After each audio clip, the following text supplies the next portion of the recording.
السلام علیکم۔ آپ سب کا نظام حیات چینل پر ایک بار پھر سے خیر مقدم ہے۔ آپ سب جانتے ہیں کہ عید الاضحیٰ بالکل قریب ہے، جو ابراہیم علیہ السلام کی سنت ہے۔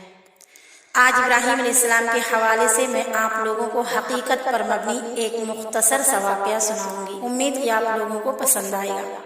حضرت ابو ہریرہ رضی اللہ تعالیٰ عنہ بیان کرتے ہیں کہ ہمارے آخر الزمان نبی کریم صلی اللہ علیہ وسلم نے فرمایا، قیامت کے دن حضرت ابراہیم علیہ السلام اپنے والد آزر سے ملاقات کریں گے تو آزر کے چہرے پر گرد و غبار اور سیاہی ہوگی۔ ابراہیم علیہ السلام اپنے والد کی یہ حالت دیکھ کر کہیں گے، کیا میں نے آپ سے نہیں کہا تھا کہ آپ میری نافرمانی نہ کریں؟ وہ جواب دے گا، آج میں آپ کی نافرمانی نہیں کروں گا۔ ابراہیم علیہ السلام کہیں گے، یا رب، تو نے مجھ سے وعدہ کیا تھا کہ جس دن لوگ قبروں سے اٹھائے جائیں گے اس دن تو مجھے رسوا نہیں کرے گا۔